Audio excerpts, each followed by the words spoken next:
வணக்கம் மண்ணின் மைந்தர்களே. இந்த பதிவு பார்த்திங்கன்னா, அதாவது மானுடத்துக்குள்ளே இருக்கிற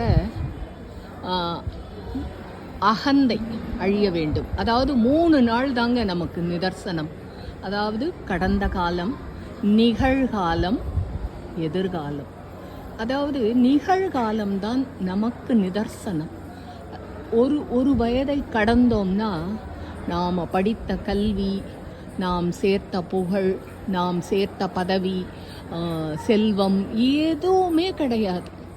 அதாவது எதை சேர்க்க வேண்டும் என்றால் ஒரு வயதிற்கு பிறகு அன்பு உள்ளங்களை சேர்க்க வேண்டும். அதைத்தான் இறையாற்றல் எதிர்பார்க்கிறார். அதாவது என்னன்னா, உங்களுக்குள்ளே இருக்கின்ற அந்த மாயையான கர்வம், நான் என்கின்ற அந்த கர்வத்தை, அந்த அகந்தையை விட்டு ஒழித்தோமானால் அவரே, அதாவது ஆள்காட்டி விரலான நாமும் கட்டை விரலான இறைவனும் ஒரு சேர்ந்து அந்த சின்முத்திரையில் இணைந்தோமானால் முக்தி நிச்சயம். நன்றி, வணக்கம்.